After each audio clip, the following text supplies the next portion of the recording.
안녕하세요. 사람은 끊임없이 도움을 주고 또 받으며 살아가는 존재라는 걸 깨달은 50대 여자입니다. 누군가를 도울 수 있는 위치에서 도움이 필요한 반대 위치에 놓이게 되는 건 언제 어떻게 일어날지 모르는 일이더군요.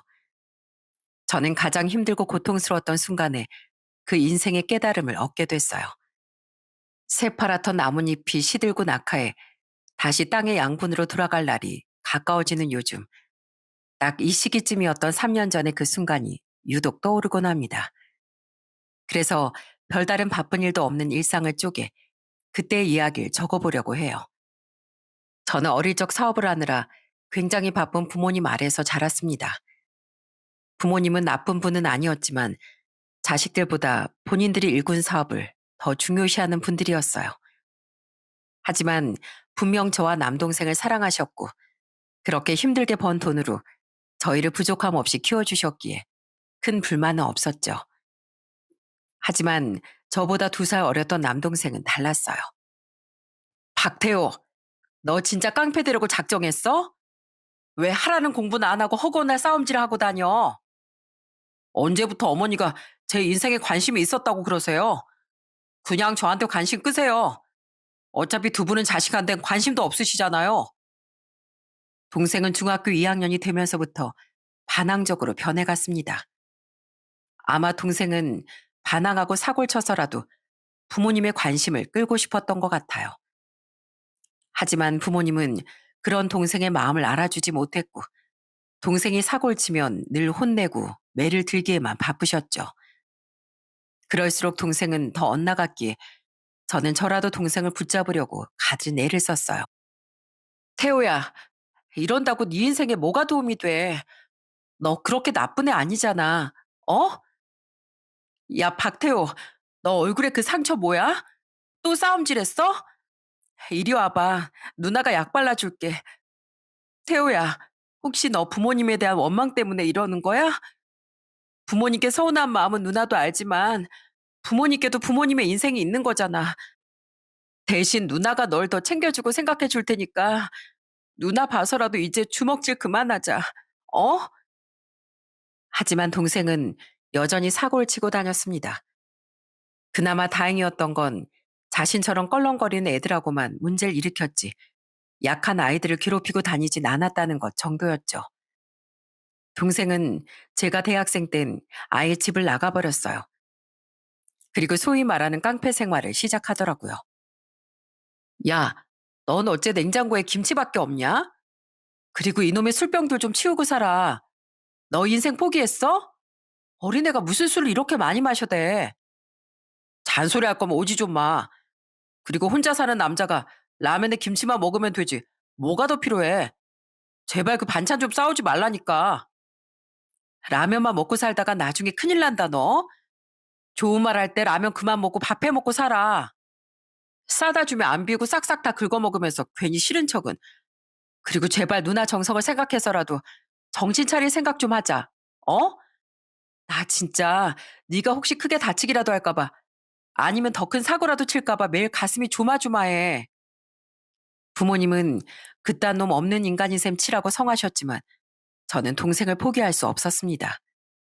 본성만은 원래 착한 애였다는 걸 알고 있었으니까요. 꽃잎이 떨어지는 모습을 보고 꽃도 아프겠다며 눈물을 흘리던 어린애가 못돼져봤자 얼마나 못돼졌겠어요. 저는 동생의 자취방을 찾아가 반찬도 만들어주고 청소도 해줬습니다. 그리곤 때론 화도 내고 눈물도 흘리며 여전히 동생을 설득했죠. 동생은 정신을 차리지 못했지만 그래도 제 설득에 명절엔 부모님께 얼굴을 한 번씩 비추고 갔어요.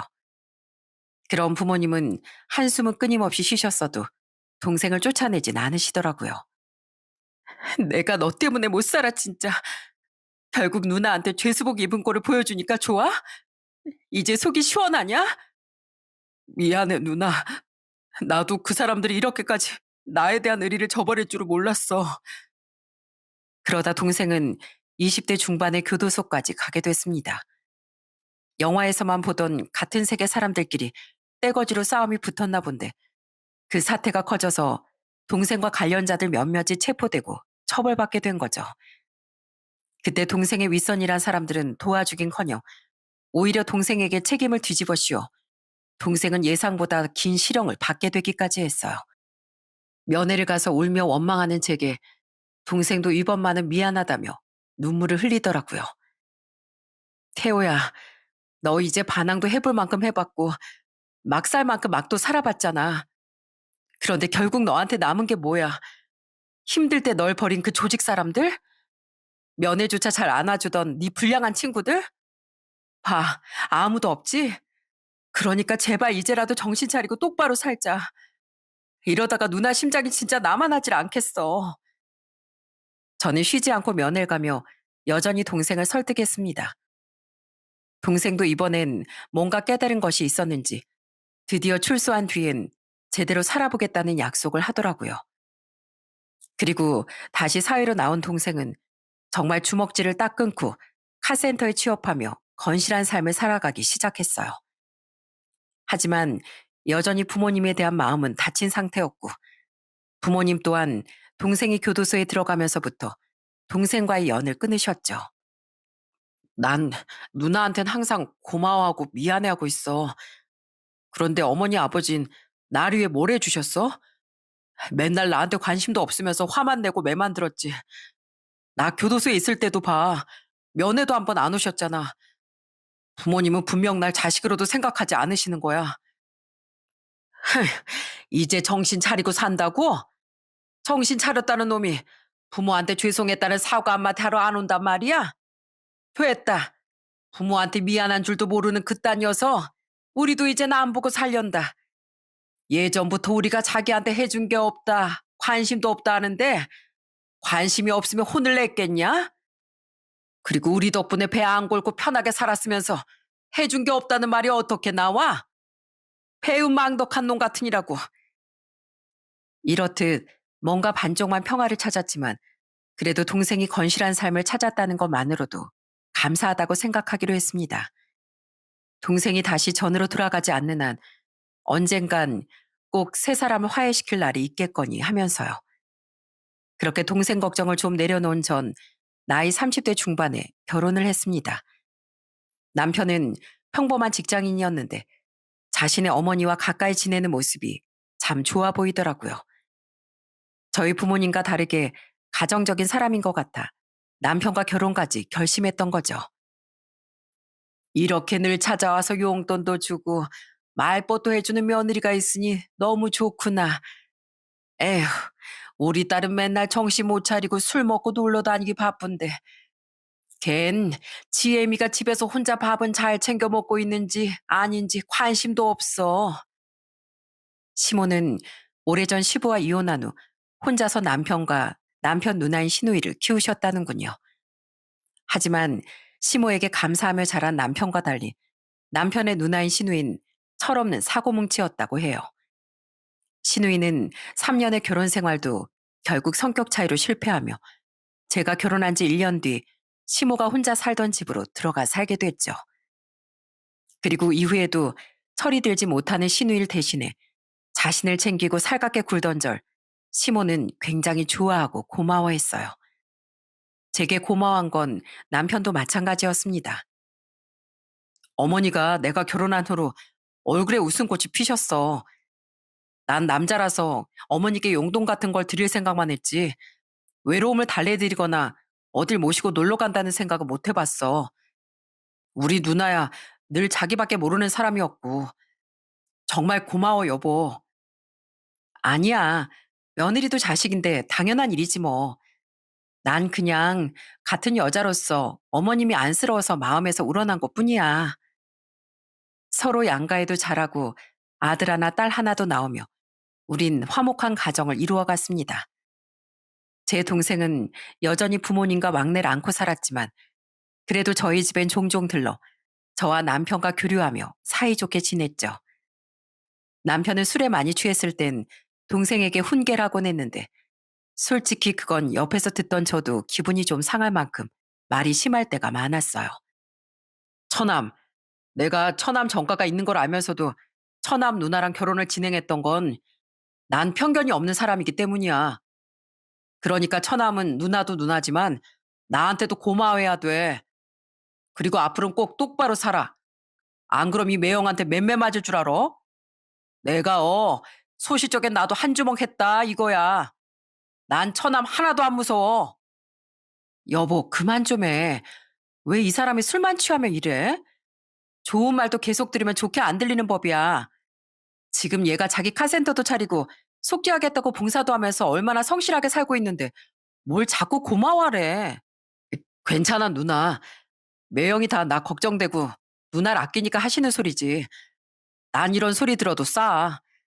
난 그냥 매형이 누나랑 우리 조카들한테만 잘하고 살면 나한테 어떤 욕짓거리를 한데도 다 웃으면서 받아줄 수 있어. 그럴 때마다 전 남편에게 화를 냈습니다. 오히려 괜찮다며 웃으며 절 말리던 건 동생이었죠. 그런 모습을 보면 얘가 정말 많이 변했다 싶다가도 코를 드르렁대며 잠이 든 남편의 등짝을 한 대 후려치고도 싶었어요. 그렇게 때론 다투고 토라질 일이 있긴 해도 전 남편과 평범한 행복을 누리며 살고 있었습니다. 하지만 첫째인 아들이 13살이 됐던 해 제겐 청천벽력 같은 일이 찾아왔어요. 여보, 괜찮아. 무서워할 필요 없어. 내가 찾아보니까 대장암은 진짜 예후가 좋은 암이래. 생존율도 다른 암보다 높다니까 당신 분명 잘 이겨낼 수 있을 거야. 그건 제가 바로 대장암 3기 판정을 받았다는 거예요. 저는 가족들의 눈물과 걱정 속에 급히 수술부터 받게 됐습니다. 그리곤 입원과 퇴원을 반복하며 약 6개월간의 항암 치료를 받게 됐죠. 그래도 다행이었던 건 예후가 좋아 항암이 끝난 이후론 서서히 일상생활로 돌아올 수 있었다는 거예요. 하지만 마음을 놓은 것도 잠시, 고작 몇 달 뒤 저는 재발 판정을 받고 말았습니다. 심지어 수술이 불가능한 상태였기에 암 크기를 줄이기 위해 저는 다시 항암부터 시작하게 됐어요. 그런데 이번엔 항암 효과가 좋던 전과는 다르더라고요. 여보, 나 물 좀 먹여줘. 자꾸 손가락 끝이 저릿거려서 물컵을 떨어뜨릴까봐 겁이 나. 여보, 나 밥 안 먹을래. 너무 식욕이 없고 속도 메스꺼워. 항암 치료제에 내성이 생겨 치료 효과가 미미했던 것도 모자라 저는 전보다 훨씬 심한 부작용 때문에 큰 고통을 겪게 됐습니다. 기운이 없어 심할 땐 침대에서 화장실에 가는 것조차도 누군가의 부축이 절실해지곤 했죠. 결국 전 항암 치료 받을 때뿐만 아니라 그 사이의 기간에도 전문 의료인의 관리를 받기 위해 병원에 장기 입원을 하게 됐어요. 그리고 그때 그 힘겨운 투병 생활 내내 제게 힘이 되어준 사람이 한 명 있었습니다. 윤희 씨, 오늘 몸 컨디션 좀 괜찮으면 이따 산책 나갈까요? 날씨가 너무 좋잖아요. 그 사람은 바로 제가 입원하면서 고용하게 된 간병인 서영 씨였어요. 당시 제 가족들은 제 간병을 맡아줄 상황이 되지 못했습니다. 사업을 진즉 정리하고 은퇴한 뒤 기농생활 중이었던 친정 부모님은 제 옆에 붙어 간병을 하기엔 연세가 많으셨어요. 동생은 자신이 절 돌보겠다고 성화였지만 카센터를 창업하며 받은 대출금도 갚아야 하는 상황에 어떻게 가게 문을 닫고 절 돌봐달라고 말할 수 있었겠어요? 그냥 마음만 받을게.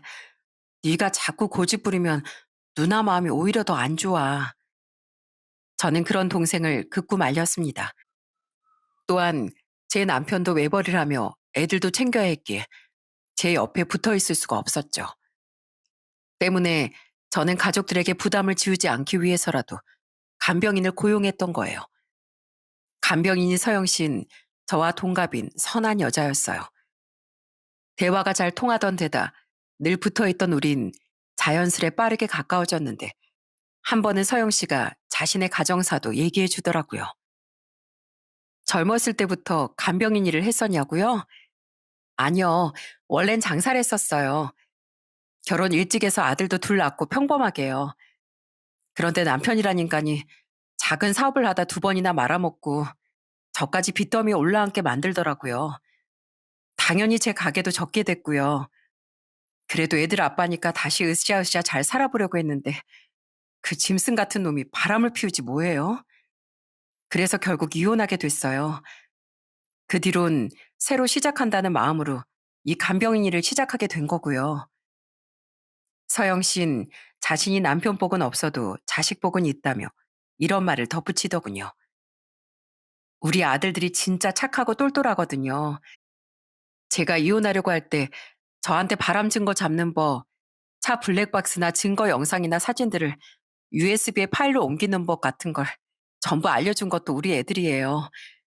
더 웃긴 건 뭔지 알아요? 그렇게 절 배신해놓고 얼마 못 돼서 그놈이 천벌을 받았다는 거예요. 이혼한 지 1년 뒤에 교통사고로 하늘로 가버렸거든요. 이런 걸 보면 천벌이라는 게 진짜 있는 것 같죠? 동갑내기인데다 힘들게 살았다는 서영 씨가 안쓰럽고 또 멋지다는 생각도 들어 이후 저는 서영 씨와 더 많이 가까워졌습니다. 인간적인 부분을 제외하고서라도 서영 씨는 정말 고마운 간병인이었거든요. 다른 병실 간병인들만 봐도 이렇게 내 가족처럼 환자를 진심으로 걱정해주고 챙겨주는 사람이 또 없었죠. 그런 사람이었기에 더더욱 좋았고 감사함을 표하고도 싶어지더라고요. 그리고 그 감사한 마음을 전하게 될 수 있는 기회가 한 번 찾아왔었어요. 서영 씨, 큰아들이랑 통화하러 나간다더니 왜 이렇게 표정이 안 좋아요? 사실은요. 애가 휴학을 하겠다고 하잖아요. 등록금이 부족하다고요. 어차피 나중에 갚아야 할 대출금이 더 늘어나는 것도 부담스럽다고 휴학해서 아예 자기랑 자기 동생 등록금까지 다 벌고 다시 복학하겠다네요. 아, 결혼을 일찍 하셨다고 했죠? 벌써 애들이 둘 다 대학생이에요? 네. 어떻게든 제가 마련해 볼 테니까 기다리라고 하고 끊긴 했는데 애들한테 너무 미안하네요. 열심히 번 돈은 대부분 빚 갚는 데 다 들어가고 있거든요. 이걸 대체 어떻게 해야 하는지 좀 막막하네요. 죄송해요. 아프신 분한테 이런 우울한 하소연을 들려드려서요. 서영 씨의 사연을 들은 전 선뜻 모자란 등록금보다 더 큰 금액을 제가 빌려드리겠다고 말했습니다. 그걸로 작은 아들 학비에도 보태시라고요. 그런 절 보던 서영 씨의 눈은 곧 튀어나올 듯 커다래졌어요. 그리곤 마구 손살을 치며 거절하던 서영 씨에게 전 웃으며 이렇게 말했죠. 저도 우리 애들이 생각나서 그래요. 돈이야 나중에 갚으면 되는 거지만 서영 씨 애들은 지금 중요한 시기잖아요. 이제 빚 다 갚을 날도 얼마 안 남으셨다면서요. 나중에, 아주 나중에 여유 되면 그때 갚으세요. 저도 그때까지 꼭 살아있을게요. 애들을 먼저 생각하라는 제 말에 서영 씨는 눈물을 뚝뚝 흘렸습니다. 저는 그 눈물 무게만큼의 짐이라도 덜어줄 수 있을 것 같아 다행이라고 생각했죠. 그 일을 계기로 우린 한층 더 가까워졌어요. 물론 제 가족들도 절 자주 찾아온다지만 그 시기만큼은 제 상태에 대해 누구보다 빠삭하게 알고 있던 동갑내기 친구와 함께하는 시간은 정말 즐거웠습니다. 물론 그렇게 웃는 시간도 많았지만 우린 함께 운 시간도 많았어요. 항암 치료 고통 때문에 울부짖던 절 보며 서영 씨는 자신의 일인 듯 함께 아파하고 울어줬습니다. 또한 우린 내면에 자리한 상처에 대해서도 많은 대화와 공감을 나눴어요. 제 동생과 부모님에 대한 고민, 가끔씩 떠오르는 전 남편에 대한 서영 씨의 원망 등등을 말이죠. 그러다 보니 제가 재발한 암으로 고통받던 1년이라는 시간 동안 우린 친자매처럼 가까워지게 됐습니다. 때론 점점 늘어났던 야근 때문에 제게 자주 와보지 못했던 남편보다 더 가깝게 느껴질 정도로요. 이모님, 오늘은 저희 애들도 있고 저도 있으니까 일찍 들어가 보세요. 오늘도 고생하셨습니다. 여보, 나 애들이랑 편의점 가서 간식 좀 사올게. 그렇게 다시 투병을 시작한 지 1년이 조금 지났던 어느 날이었어요. 주말이었던 그날 남편은 아이들을 데리고 오래도록 제 병실에 머물렀습니다. 그리곤 퇴근 시간이 아직 한참 남은 서영 씨에게 일찍 들어가시라는 말을 했죠. 그런데 남편이 아이들과 잠시 병실을 비웠는데도 서영 씨는 집에 갈 채비를 않고 자꾸 병실 문을 흘끔대더군요. 마치 누가 들어올까봐 눈치를 보는 사람처럼요. 왜요, 서영 씨? 저 윤희 씨, 이거 받으세요. 그리고 저 가면 이 봉투 열어보세요. 원래는 혼자 계실 때 드리려고 했는데 상황이 여의치 않을 것 같네요. 꼭 남편분 없을 때 혼자 보셔야 돼요. 꼭이요. 그리곤 가방에서 웬 약봉지 하나를 꺼내더니 제 손에 얼른 쥐어주곤 우선 꽁꽁 숨기라고 하더라고요. 그 순간 병실 문이 열리며 다시 남편이 들어왔습니다. 저는 왜인지 숨겨야 할 것 같아 얼른 남편이 보지 못하게 그 약봉지를 엉덩이 아래로 숨겼어요. 남편은 휴대폰과 지갑을 두고 갔다고 말했는데 왜인지 자꾸 서영 씨는 남편의 눈치를 보더니 이젠 자긴 가봐야겠다며 허둥지둥 병실 밖으로 나가더라고요. 그날 서영 씨가 가고 난 후 남편과 아이들과 시간을 보내면서도 제 정신은 온통 그 약봉지로 향해 있었습니다. 남편이 다시 편의점으로 간 사이에 열어본 봉투엔 웬 USB 하나가 들어있더라고요. 그런데 꼭 그걸 혼자 보라는 서영 씨의 말이 떠올라 모두가 있는 곳에서 열어볼 수가 없더라고요. 그리고 남편과 아이들이 돌아간 깜깜한 저녁이 된 후에야 저는 그 USB를 노트북에 꽂아 열어볼 수 있었죠. USB 사용법을 제대로 몰라 간호사 선생님께 물어봐서 겨우겨우 말입니다. 이게 뭐지? 음성 파일? 그곳에 들어있던 건 한 개의 음성 파일이었어요. 저는 의아한 마음으로 그 파일을 열어보았죠. 그리고 그것들을 들은 순간 저는 경악을 하고 말았습니다. 얜 한 번 화장실에 가면 왜 이렇게 오래 있는데니? 요새 계속 잔병감이 남는다더니 그래서 그런 것 같아요. 화장실 다녀오면 냄새도 좀 역한 것 같고 진짜 고역이에요. 그걸 혹시 무슨 일이 있을지 걱정된다며 화장실 앞까지 따라가주는 간병인 이모님도 대단하고요. 에휴, 암 환자 하나 때문에 가족이 다들 이게 뭔 고생이라니. 애미게 정말 살 가능성은 있는 거야? 모르겠어요. 대장암은 재발을 해도 생존율이 다른 암보단 괜찮다는 말이 있는데 상태가 저 모양이니 장담은 못하죠. 첫 음성 파일 안에서 들려온 목소린 아무리 들어도 딱 제 시모와 남편의 목소리더군요. 그런데 평소 제게 너무 다정했던 모습과는 다르게 두 사람은 저에 대해 마치 귀찮은 골칫덩어리처럼 얘기를 하고 있더라고요. 상황을 들어보니 그땐 두 사람이 함께 절 문병왔던 날 제가 화장실에 가며 서영 씨와 함께 자리를 비웠을 때 같았어요. 저는 쿵쿵거리는 심장을 부여잡고 계속해서 그 녹음 파일을 들었죠. 근데 광민이 너 요즘도 아직 너희 회사 같이 다닌다는 그 여자랑 만나고 있어? 왜 애미가 처음 대장암 수술 받고 항암 치료 받을 때부터 만나네 말이야. 네, 만나고 있어요. 가볍게 만나는 거라더니 왜 이렇게 오래 만나? 애미한테 들키면 어쩌려고. 그냥 만나다 보니 헤어지기 아까워서 계속 만나는 거죠. 안 들켜요. 병원에만 있는 사람이 어떻게 알겠어요. 그냥 야근이 많아졌다는 핑계만 대면 집사람도 집에 있던 애들도 다 그러려니 해요. 애들도 이제 15, 13이나 돼서 알아서 밥도 대충 잘 챙겨 먹고요. 배달시켜 먹으라고 돈도 자주 주고요. 차라리 이혼해버리고 재혼을 해라. 애들은 잘 사는 네 처가에 보내버리고 그럼 안 걸린 애미 시중도 안 들어도 되고 얼마나 편해. 왜 사서 고생을 하니? 뭐 애미 사정이 안타깝다만 너한테도 네 인생이 있는 거잖아. 저도 마음이야 굴뚝 같은데 여자 쪽에 한 번 이혼한 사람이라 결혼은 지긋지긋하다고 재혼을 꺼려하기도 하고 무엇보다 지금 이혼하면 아까울 것 같아서요. 아까워? 집사람 암 보험금 받았잖아요. 게다가 혹시 잘못되면 생명보험금도 나올 건데 이혼하면 그거 다 제가 못 가질 거 아니에요. 그리고 아시죠? 장인 장모님이 집사람 앞으로 돈도 꽤 많이 미리 증여해 놓으신 거예요. 평소에 군침 안 흘리는 척 하려고 무지 노력했지만 사실 저 그것도 되게 탐났었거든요. 근데 이혼이 아니라 사별을 하면 그거 다 저한테 돌아오는 거잖아요. 그러니까 그냥 얌전히 기다려보는 게 낫겠다 싶은 거죠. 아휴, 듣고 보니 그건 그렇구나.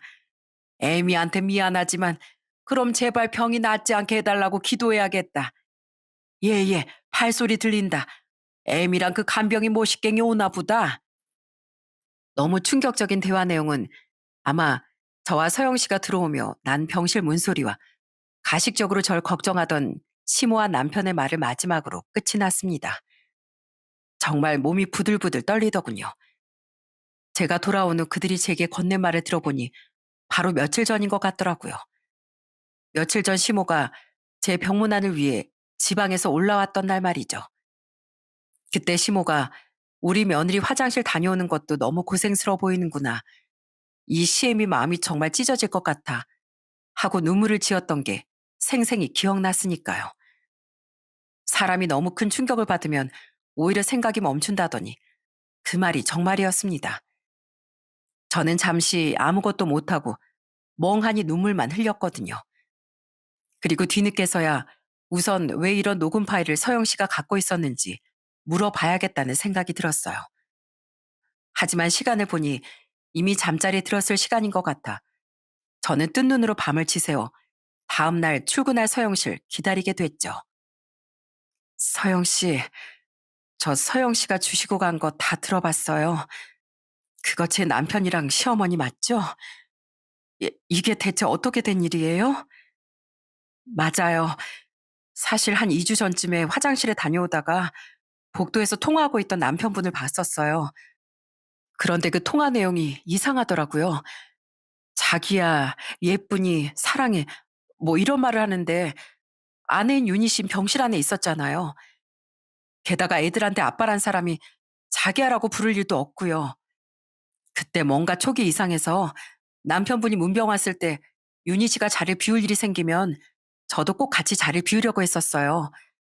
몰래 제 휴대폰 녹음 기능을 켜서 침대나 구석에 숨기고서요. 예전에 애들이 그런 식으로 증거를 잡으라고 알려줘서 그렇게 전 남편이 바람을 피웠다는 증거를 잡았었거든요. 그리곤 서영 씨가 출근하자마자 저는 황급히 자초지종을 물었습니다. 그때 서영 씨는 저를 약간은 측은하게 보며 사건의 정황을 얘기해줬죠. 그러니까 이상한 제 남편의 낌새를 눈치챈 서영 씨는 보다 확실한 증거를 잡아 제게 이야기해주고자 치밀하게 그 기회를 노렸었다는군요. 남편이 통화하는 순간을 포착할 수 있길 바라면서요. 그런데 비록 통화하는 내용은 잡지 못했지만 며칠 전 시모와 남편이 나눈 대화를 운 좋게 녹음해 성공을 한 거예요. 솔직히 내용이 너무 충격적이라 바로 말씀드리지 못하고 며칠간 좀 망설였어요. 그래도 모르고 농락당하는 것보단 진실을 아시는 게 나을 것 같아서 어제 USB를 가져왔는데 하필 남편분이 절 일찍 돌려보내셔서 그것만 드리고 갔던 거예요.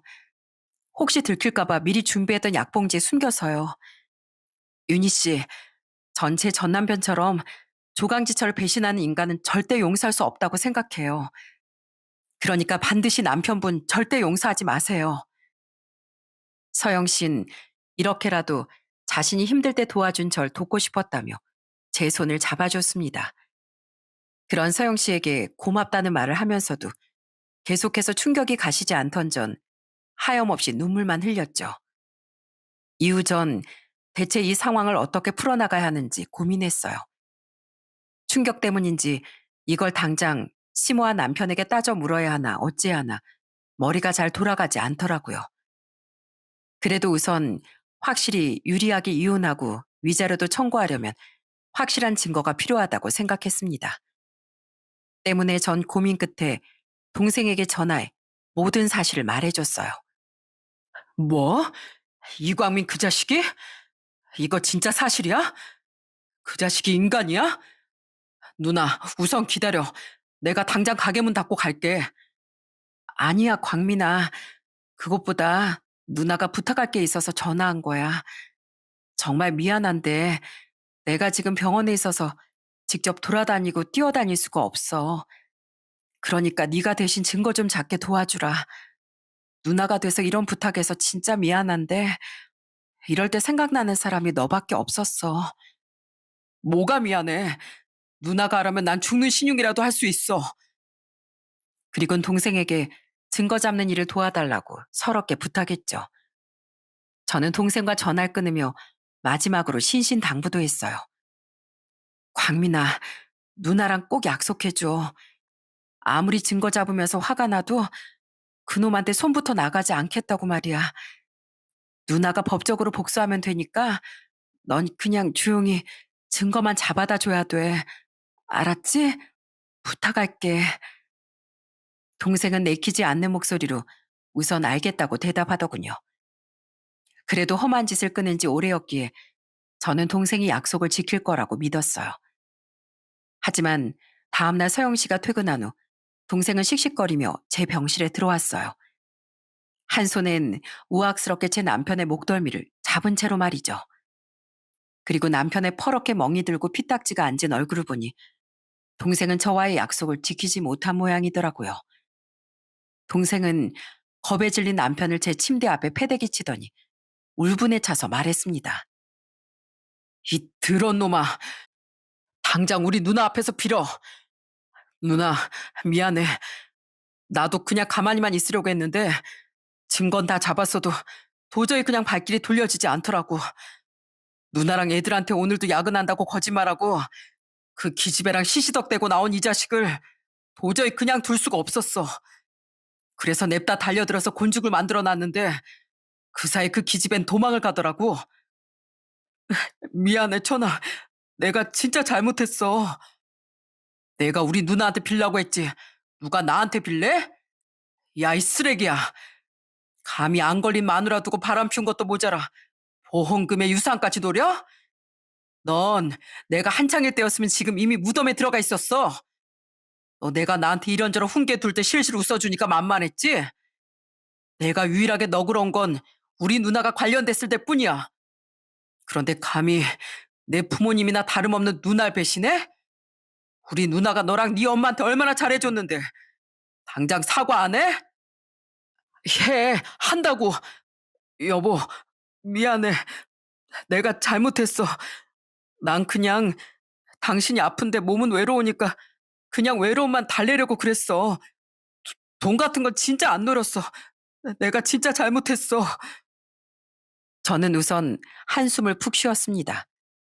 남편이 아니라 제 동생에게 피해가 갈까봐 걱정돼서요. 제 동생에게 실컷 혼쭐이 난 그놈은 손이 발이 되도록 싹싹 빌더군요. 눈물이고 콧물이고 다 짜내면서요. 저는 그런 그놈에게 싸늘하게 말했어요. 너랑 네 엄마랑 내 돈 노리고 내가 저 세상 가길 바란다느니 어쩌냐 하는 거 내가 다 들었거든? 남말은 새가 듣고 반말은 쥐가 듣는다는 말도 모르냐? 근데 어디서 거짓말이야? 그걸 들었다고? 그래. 그리고 아내 목숨이 생살 오가는 상황에서 뭐? 몸이 외로워? 웃기지 마. 너 나랑 이혼까지도 생각했다가 내가 재발하고 못 살지도 모른다고 생각해서 생각을 바꾼 거잖아. 야, 넌 나한테 이혼하고 한 번도 자식들 안 찾아온 네 아빠에 대해 그렇게 욕했지? 그런 인간이 애들은 신경도 안 쓰고 욕구만 채우러 다녔냐? 그런 인간이 자기 아내가 제발 낫지 않게 해달라고 기도하면서 살았어? 너랑 네 엄만 네 아빠하고는 비교도 안 되는 오물들이야. 알아? 마, 맞아, 여보. 난 오물이고 쓰레기야. 나 당신이 하라는 대로 다 할게. 이혼하자고 하면 이혼하고 맨몸으로 나가라고 하면 그것도 나갈게. 그러니까 제발 천원만 좀 알려줘. 이혼이야 당연히 하는 거고 내가 장담하는데 넌 진짜 천벌 받을 거야. 난 반드시 살아남아서 네가 어떻게 천벌 받는지 얼마나 초라한 삶을 살다 가는지 똑똑히 지켜볼 거야. 알았어? 그리고선 마지막에 너 같은 거 다 잊어버리고 너 보란 듯이 아주 잘 살 거라고. 제 윽박지름에 남편은 제 말이 다 맞다며 엉엉 울기만 하더군요. 그 모습을 지켜보던 제 동생은 그놈을 병실 밖으로 뻥 걷어차며 으름장을 놨죠. 야, 이제 가라. 오물 냄새 나니까. 근데 이건 명심해. 우리 누나 널 마지막엔 잊을 거라고 했지만 난 아니야. 네가 어디서 어떻게 사는지 항상 감시할 테니까 너 우리 누나나 조카들한텐 얼씬도 하지 마. 알았어? 그리고 내가 너 그렇게 만든 거 고소할 테면 고소해. 나야 이미 한 번 다녀온 거 또 다녀오면 그만이야. 근데 이건 명심해라. 난 혹시 복역하게 되면 또 나와서 너한테 복수하러 갈 거고 또 신고하면 또 복수할 거야. 차라리 명줄이 끊어지는 게 낫겠다 싶을 정도로 네 인생을 아주 묵사발 내줄 거라고. 그러니까 나 또 보고 싶으면 어디 까불어 봐라. 알았냐? 제 동생의 말에 그놈의 얼굴은 사색이 됐습니다. 그리곤 다리까지 다쳤는지 쩔뚝거리며 주랭랑을 쳐버리더군요. 그놈이 가자 동생은 언제 사나운 짐승처럼 군 사람이었냐는 듯 순한 얼굴로 제 눈치를 보며 말했어요. 누나, 내가 진짜 약속 지키려고 했는데 어떻게 누날 배신한 놈 앞에서 내가 이성을 지킬 수 있었겠어. 근데 이제 두 번 다시는 진짜 안 그럴 테니까 너무 화내지 말아주라. 어? 절대 가만 안 두겠다고 한 말도 그냥 으름장만 놓은 거야. 알았어. 대신 진짜 앞으로는 절대 주먹 쓰지 마. 진짜 저 자식이 고소라도 했으면 내가 너한테 얼마나 미안했겠어. 그리고 고마워, 태호야. 날 위해 이렇게까지 해줘서. 누나 날 위해서 누구보다 많은 눈물을 흘려준 사람이야. 그런 누나를 위해서라면 난 정말 뭐든 할 수 있어. 그러니까 누나, 저딴 놈 때문에 너무 많이 울지도 말고 상처받지도 마. 누나한텐 애들도 있고 나도 있잖아. 동생은 절 위로하며 자신이 저보다 먼저 눈물을 터뜨렸습니다. 그런 동생의 마음이 고마워 함께 눈물을 터뜨렸지만 마음속으로는 많은 위로를 받을 수 있었죠. 그렇게 동생이 돌아간 후 저는 늦은 시간이고 뭐고 시모에게 전화를 걸었어요. 에미야. 제 전화를 받은 시모의 목소리가 사시나무 떨리듯 떨리는 걸 보니 시모는 이미 남편에게 모든 사실을 들은 모양이더군요. 저는 그런 시모에게 차갑게 말했어요. 내가 살지 못하길 바라는 사람한테 제가 더 이상 어머님이라고 부를 필요는 없겠죠? 아줌마, 왜 그러고 살아요? 아무리 자기 자식이 제일 중요하다지만 그래도 자기한테 그렇게 잘해준 며느리를 어떻게 배신할 수가 있어요? 그것도 내가 가장 힘들 때요. 아줌마는 아줌마 딸이 너무 한심하다고 했죠? 그래도 적어도 남한테 피해는 안 주고 자기 하고 싶은 대로만 하고 사는 형님이 제 눈엔 아줌마랑 아줌마 아들보단 100배 나은 사람이에요. 미안하다, 애미야. 그래도 너도 엄마니까 알잖니? 사람은 자기 자식 일이 제일 중요하고 소중한 법이잖아. 부모한테 가장 중요한 건 자식이 똑바로 살 수 있도록 때론 혼도 내고 가르치는 일이에요. 아주만 완전히 부모 실격인 사람이고요. 내가 한참 어린 인생 후배로서 말씀드리는데 인생 그따위로 살지 마세요. 저는 길게 말할 것도 없다 싶어 짧게 말하곤 전화를 끊어버렸습니다. 그렇게 이후 저는 동생의 도움을 받아 이혼 절차를 밟고 그놈을 인생에서 내쫓아버릴 수 있었어요. 그놈과 상간녀에게 위자료도 청구했고요. 그동안 고맙게도 제 동생이 남편이 사라진 저희 집에서 출퇴근을 하며 아이들을 챙겨주었죠. 모든 사실을 알게 된 아이들은 남편을 정말 크게 경멸했어요. 그리고 우리 엄마 불쌍하다며 저를 끌어안고 울었는데 아이들에게 상처를 준 사실이 미안해 제가 더 많이 눈물이 나더라고요. 누나, 그놈하고 그 여자 둘 다 회사 그만뒀대. 뭐? 그걸 네가 어떻게 알아? 사실 나 그 연놈들 회사에도 쳐들어갔었어. 가서 깽판을 안 쳤고 그냥 그 연놈들 실체만 냅다 까발리고 왔어. 나 약속한 대로 주먹은 안 썼다. 아휴, 내가 못 살아. 너 그러다 진짜 고소당하면 어쩌려고 그래. 둘 다 날 보는 눈빛이 잔뜩 겁에 질린 게 못 그럴 것 같던데? 그리고 뭐 하고 싶으면 하라고 하지. 난 하나도 안 무서워. 내가 처벌받더라도 아픈 누날 대신해서 복수해줬다는 사실만으로도 난 충분하니까. 가만히 있으라고 해도 동생은 상간녀 또한 가만둘 수가 없었던 모양입니다. 동생은 결국 그 연놈이 다니던 회사까지 찾아갔었다고 하더군요. 그리고 결국 그 둘은 창피한 나머지 자진해서 회사를 그만뒀다고 해요. 다행히도 그들은 동생을 고소하진 않았지만 정말 크게 가슴을 쓸어내렸죠. 서영 씨, 정말 고마워요. 서영 씨가 자칫 너무 억울해질 뻔했던 내 인생을 구해줬어요. 대체 어떻게 그렇게까지 하실 생각을 했어요? 돕고 돕는 세상이잖아요. 윤희 씨가 절 도와주셨던 것처럼요. 전 당연한 일을 했을 뿐이에요. 당연하긴요. 제 인생을 바꿔주셨는데요. 저기 서영 씨, 이거 기분 나빠하지 말고 받아주세요. 얼마 안 되지만 제 감사의 표시예요. 저는 너무 고마운 마음에 서영 씨에게 답례를 하려고 했습니다. 하지만 아이들의 등록금 때와는 다르게 서영 씨는 그것만은 극구 거절하더라고요. 아니에요. 진짜 이러지 마세요. 그땐 제가 애들 생각에 하는 수 없이 감사히 받았지만 이번엔 달라요. 제 우정을 돈으로 환산하게 하지 말아주세요. 정 고마우면 꼭 살아주세요, 윤희 씨.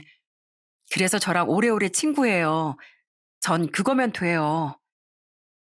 고마워요, 서영 씨. 제 가족이었던 사람들은 제가 암에게 지기만을 바랬는데 서영 씨는 이렇게 제가 살길 바래주네요. 절 진심으로 위해주는 그 말에 눈물이 왈칵 쏟아졌습니다. 그런 절 보며 서영 씨 또한 함께 울먹거렸죠. 이후 저는 그런 서영 씨와 절 걱정하던 남은 가족들을 위해서라도 또한 그놈과 그놈 엄마에게 보란 듯이 보여주기 위해서라도 암을 이겨내기 위해 더욱 노력했어요. 그렇게 시간이 흐른 지금 다행히 전 아직 살아서 이 사연을 쓰고 있답니다. 살아있을 뿐만 아니라 전 기적적으로 암세포 크기도 줄어들어 수술도 받을 수 있었죠. 지금은 집으로 돌아와 건강에 좋다는 맨발 걷기도 많이 하고 등산도 하면서 항암을 마치고 추적 검사를 받으며 지내고 있어요. 잘 지냈어요, 서영 씨? 그럼요. 윤희 씨도 잘 지냈죠? 애들은 잘 크고 있어요? 네. 요즘 우리 둘째가 사춘기가 제대로 와서 중학교 3학년인 애가 화장을 얼마나 좋아하는지 몰라요. 제 동생은 애들을 돌봐주던 때 애들한테 정이 더 많이 들었는지 요즘엔 주말마다 놀러 오거든요. 제 건강도 확인한다면서요. 그때마다 자기 조카한테 화장품을 사다 주는데 그러지 말라고 해도 말을 안 듣네요. 하지 말라고 하면 더 하니까 차라리 그냥 하고 싶은 대로 하게 냅두라면서요. 어차피 자식들을 끔찍이 위하는 제가 있는데 애들이 자기처럼 삐뚤어질 일은 없다고 하잖아요. 뭐 저희 애들이 착한 건 맞으니까 할 말은 없는데 그렇게 애들이 좋으면 자기나 장가 좀 가지.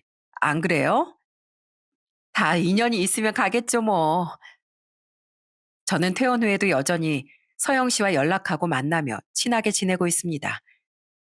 간병인과 환자가 아닌 친구 사이로서요. 작년에 서영 씨는 제게 제가 건넸었던 아이들의 등록금을 갚으려고 했어요. 하지만 그때 전 예전의 서영 씨처럼 극구 거절을 했습니다. 제 인생을 구해준 값도 안 받으셨으면서 이것까지 받으라고요? 싫어요. 이건 저도 절대 양보 못해요. 그건 제 우정값이거든요. 이러면 공평하죠? 하는 말과 함께 말이죠. 그리고 사연을 마치기 전에 덧붙일 소식이 있다면 그건 전 남편에게 정말 천벌이 내렸다는 소식이에요. 3달 전쯤 아이들이 제게 전 남편이 위암 투병 중이라고 말을 해주더군요. 그걸 어떻게 알았어? 아버지한테 전화가 왔었어요. 지금 위암 투병 중인데 고모 작년에 재혼해서 혼자 잘 먹고 잘 사느라 자기한테 관심도 없고 연로하신 할머니 혼자서 아버지를 간병하고 있다고요. 근데 아프니까 자식인 우리가 너무 보고 싶다고 우시더라고요.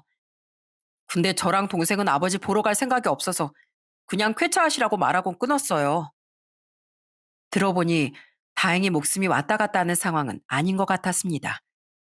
그리고 여전히 전 남편을 경멸하는 아이들은 자신들은 문병을 갈 생각이 없다고 못을 박았다고 했죠. 자신들의 엄마가 눈을 감길 바랐던 사람에게 동정을 가질 생각은 없다면서요. 안타깝지만 다 자업자득이라고 생각합니다. 딱 자신이 한 대로 돌려받은 거라고요. 그래도 도덕성을 가진 사람으로서 전 남편이 더 불행해지길 바라진 않겠지만 아이들의 말처럼 저도 딱히 동정심을 갖진 않으려고요. 그렇게 천벌받은 모습을 봤으니 앞으론 그냥 없는 사람이라 치부하고 제 인생이나 잘 살아가려고 해요. 아이들을 잘 키우고 제 건강과 행복만 생각하면서요. 마지막으로 하나 기쁜 소식은 이번 추석에 정말 어렵게 제가 동생을 부모님 집에 데리고 갔다는 겁니다. 이 누나가 아파 보니까 사람 목숨은 절대 영원하지 않는다는 걸 깨달았어. 사실 너도 부모님이 보고 싶잖아. 만약 더 늦으면 화해해볼 기회조차 사라질지도 몰라. 엄마 아빠 너무 늙으셨으니까. 그리고 두 분도 마음이 많이 약해지셔서 말씀은 안 하셔도 널 많이 보고 싶어 하셔. 세월이 흐르며 동생과 부모님의 마음 모두 많이 열리게 됐다는 걸 알았기에 전 용기를 내서 동생을 설득했던 겁니다. 동생은 결국 저와 아이들과 함께 부모님의 집으로 내려갔어요. 그때 아빠는 민망한 듯 고개를 돌리고 앉아있던 동생을 물끄러미 보기만 하시더군요. 그리곤 어렵게 입을 열고 이렇게 말씀하셨죠. 넌 장가도 안 갔냐? 저 자신부터가 가족을 버린 사람인데 어떻게 또 가족을 만들 수 있었겠어요? 좋은 남편이야 될 수 있을지 몰라도 좋은 부모가 될 자신은 없어서 안 했어요. 장가라도 가면 하는 수 없이 우릴 찾아오려나 싶어 기다려고 기다렸건만 애초에 헛된 기대였구나. 네? 널 기다렸단 말이다. 사실 우리도 많이 후회하고 있었으니까. 우리도 젊을 적엔 가난이 너무 싫어서 더 치열하게 살다 보니 뭐가 옳고 그른지 몰랐어. 그냥 우리 마음을 모르고 고생만 시키는 네가 미웠다. 나중에 실컷 사골 쳐놓고도 사과조차 안 하는 네가 너무 미워서 연도 끊었던 거야. 사실은 네가 그렇게 된 건 다 부모인 우리 잘못이었던 걸 우린 너무 늦게 깨달았던 게다. 아빠는 그렇게 세월이 흐르다 보니 그깟 자존심이 뭐라고 먼저 손을 못 내미셨다고 하며 우셨습니다. 그러다 더 나중엔 동생이 여전히 자신들을 용서하지 못했을까봐 무서워서 만나볼 생각을 못 하셨다고 했죠. 엄마 또한 아빠 옆에서 동생의 손을 꼭 쥐고 울고 계셨어요. 미안하다, 태호야. 우린 부모 자격도 없는 사람이야. 그래도 이렇게 먼저 용기 내줘서 고맙구나.